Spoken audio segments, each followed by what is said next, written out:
नमस्कार, आप देख रहे हैं कशिश न्यूज और आपके साथ मैं हूं दीपक शर्मा। बुलेटिन की शुरुआत इस समय की सबसे बड़ी खबर के साथ। जेडीयू ने अपने 16 सीटों पर उम्मीदवारों के नाम की घोषणा कर दी है।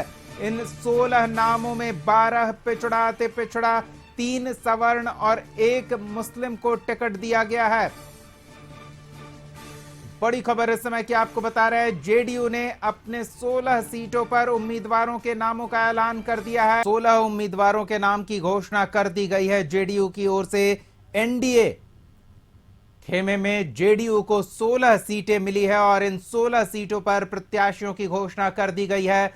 इन 16 उम्मीदवारों में से 2 महिला हैं, 12 पिछड़ा, अति पिछड़ा, 3 सवर्ण और 1 मुस्लिम। 16 उम्मीदवारों के नाम की घोषणा कर दी गई है। अधिकांश सिटिंग सांसदों को फिर से मौका मिला है, लेकिन कुछ सांसदों का पत्ता भी कट गया है। वो सीटें जो इस बार सीट बंटवारे में जेडीयू कोटे में नहीं आई, उन सीटों पर सांसदों का पत्ता कटा है। तो 16 सीटों पर प्रत्याशियों के नाम की घोषणा कर दी गई है, लेकिन 3 मौजूदा सांसदों का टिकट कट गया है। सीतामढ़ी से सुनील कुमार पिंटू, सीवान से कविता सिंह और शिवहर से रमा निषाद का टिकट जेडीयू ने काट दिया है, उन्हें टिकट नहीं मिला है।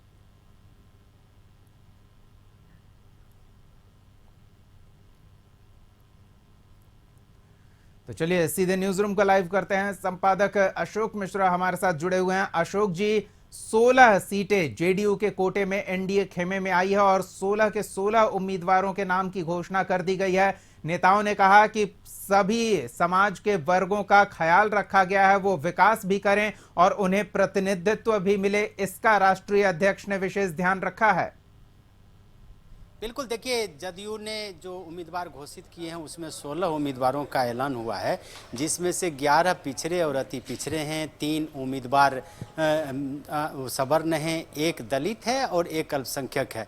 16 उम्मीदवारों की घोषणा की गई है और इसमें सामाजिक समीकरण का पूरी तरह से ख्याल रखा गया और जदयू का जो वोट बैंक है, पिछड़ा और अति पिछड़ा, उस पर पूरी तरह से फोकस किया गया है। और यही वजह है कि 4 जदयू के सांसदों का पत्ता साफ हुआ है, लेकिन 12 उम्मीदवार बिल्कुल जस के तस हैं।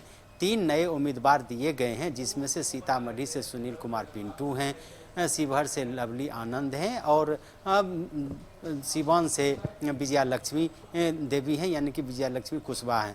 तो इन उम्मीदवारों का जो ऐलान हुआ है उसके पीछे मुख्य मकसद यही है कि कोई भी वर्ग अछूता नहीं हो और जो रही सही कसर है वो जदयू की बीजेपी के जो सूची आएगी उसमें पूरी हो जाएगी।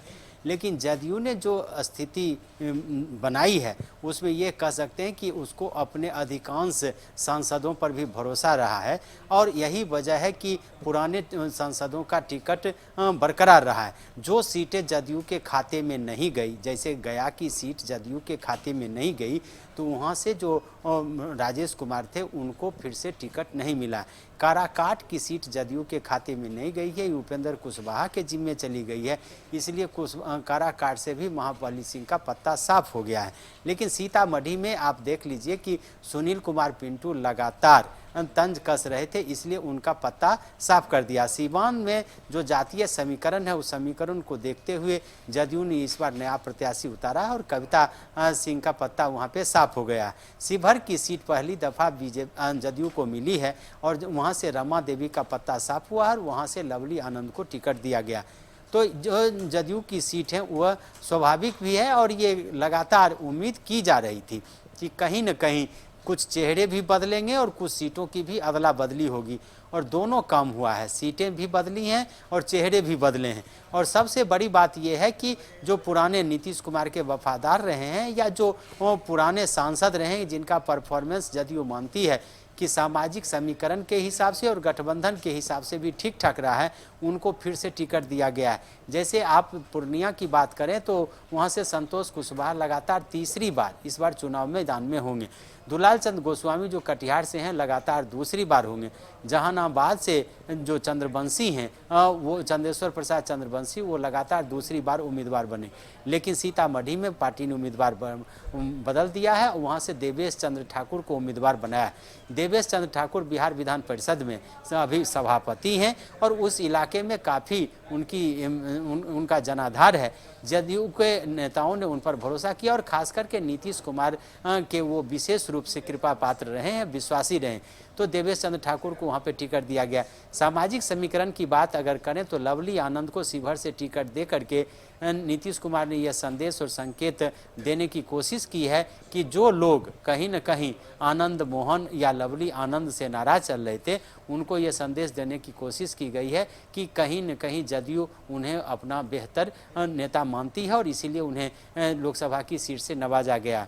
आप सुपौल की बात कर लीजिए तो दिलेश्वर कामत को वहीं से फिर से टिकट दे दिया गया है। मधेपुरा से दिनेश चंद्र यादव को दिया गया जो दोनों सीटें, अजय कुमार मंडल जो भागलपुर से सांसद हैं वो दे दिया गया, बांका से गिरधारी यादव को दिया गया।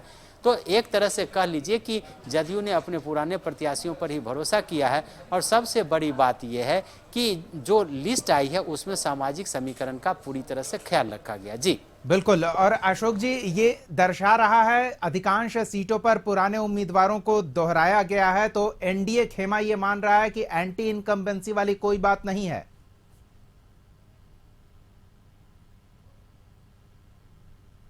सरकार है और मोदी की लहर है, वैसी परिस्थिति में सामाजिक समीकरणों को साधने के साथ साथ नरेंद्र मोदी जैसा एक बड़ा नेता है, उनके पास चेहरा है।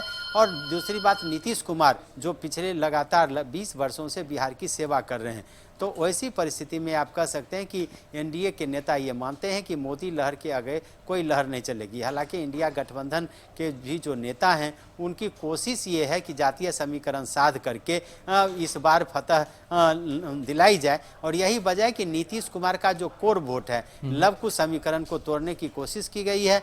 और आरजेडी ने पहले चरण के चुनाव में 2 सीटें नवादा और औरंगाबाद कुशवाहा को दी है। ये कहीं न कहीं नीतीश कुमार के वोट बैंक में सेंधमारी की कोशिश है। जी बिल्कुल। अशोक जी, ऐसे में एक सवाल ये भी उठता है कि पार्टी प्रत्याशियों के नाम की घोषणा कर दी गई है, एनडीए के संयुक्त उम्मीदवार हैं ये, तो बाकी का जो सामाजिक समीकरण साधने का अब जिम्मा है तो वो अन्य सहयोगियों के पास भी होगा कुछ छूता रह गया है उसको। जैसे मिथिलांचल की सीट आप ले लीजिए, मिथिलांचल में झंझारपुर, मधुबनी और दरभंगा 3 महत्वपूर्ण सीटें हैं।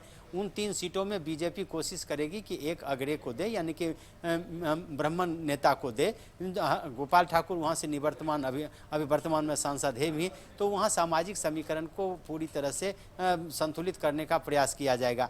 फिर अगर आप ये बात करें मध्य बिहार की बात करें तो काराकाट में उपेंद्र कुशवाहा लड़ेंगे, तो कुशवाहा पे वहाँ पे। गया में अगर बात करें तो मांझी का टिकट कटा तो जीतनराम मांझी वहाँ पे उम्मीदवार हैं। अब अगर आप फिर मुंगेर की बात करें तो जैसे ललन सिंह को मिला है टिकट, तो फिर उसके बाद अगर पूर्णिया के बाद अगर बात हो अररिया की, पूर्णिया के बाद अगर बात होगी अन्य जिलों की, जैसे जो इलाका बीजेपी के क्षेत्र में है, बेतिया है, मोतिहारी है, वो जो इलाके हैं, मुजफ्फरपुर का इलाका है, समस्तीपुर जो एलजेपी को गया है, तो इन सब इलाकों में सामाजिक समीकरण का पूरी तरह से ख्याल रखा जाएगा।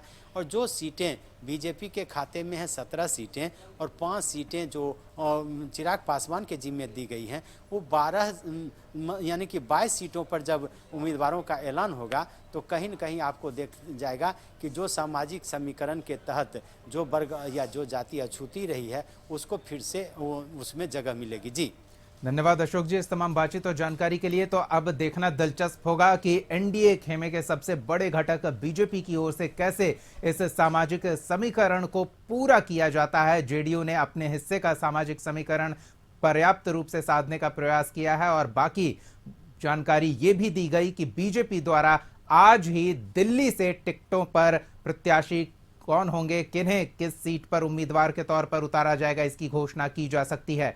तो जुड़े रहें हमारे साथ। फिलहाल एक छोटा सा ब्रेक, जल्द लौटते हैं।